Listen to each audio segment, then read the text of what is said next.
عالمی برادری مختلف معاملات میں پاکستان کے مثبت کردار، جامع پالیسیز، عسکری، سیاسی اور سفارتی میدانوں میں شاندار کامیابیوں کا اعتراف کر رہی ہے۔ عالمی جرائد بھی پاکستان کی کامیابیوں اور پاکستان کے امریکہ سے مسلسل بہتر ہوتے تعلقات کا بھرپور انداز میں ذکر کر رہے ہیں۔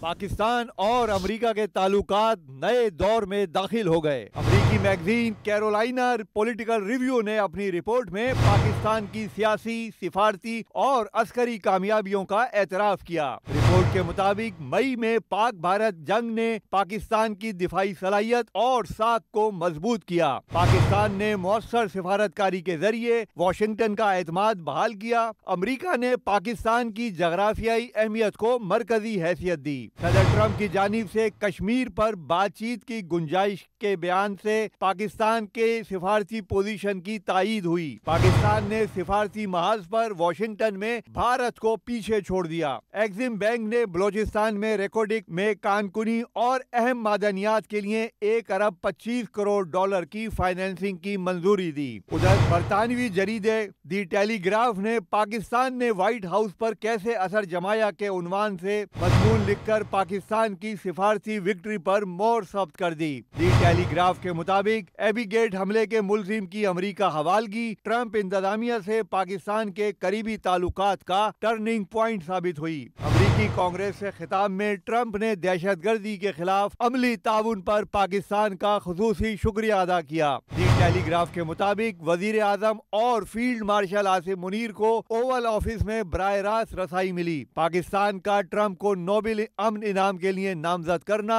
غیر معمولی سفارتی اقدام ثابت ہوا۔ ٹیلی گراف نے بتایا کہ پہلگام واقعے کے بعد جنگ کی صورتحال میں بھارت نے امریکی ثالثی کا امکان مسترد کر دیا تھا۔ دوسری جانب پاکستان نے ذمہ دارانہ رویہ اپنایا۔ جون میں فیلڈ مارشل عاصم منیر کی صدر ٹرمپ سے نجی اور آف دی ریکارڈ ملاقات ہوئی۔ ٹرمپ ملاقات کے بعد فیلڈ مارشل کی مسلسل تعریف کرتے رہے۔ غزہ سیز فائر کے موقع پر ٹرمپ نے فیلڈ مارشل عاصم منیر کو پسندیدہ فیلڈ مارشل قرار دیا۔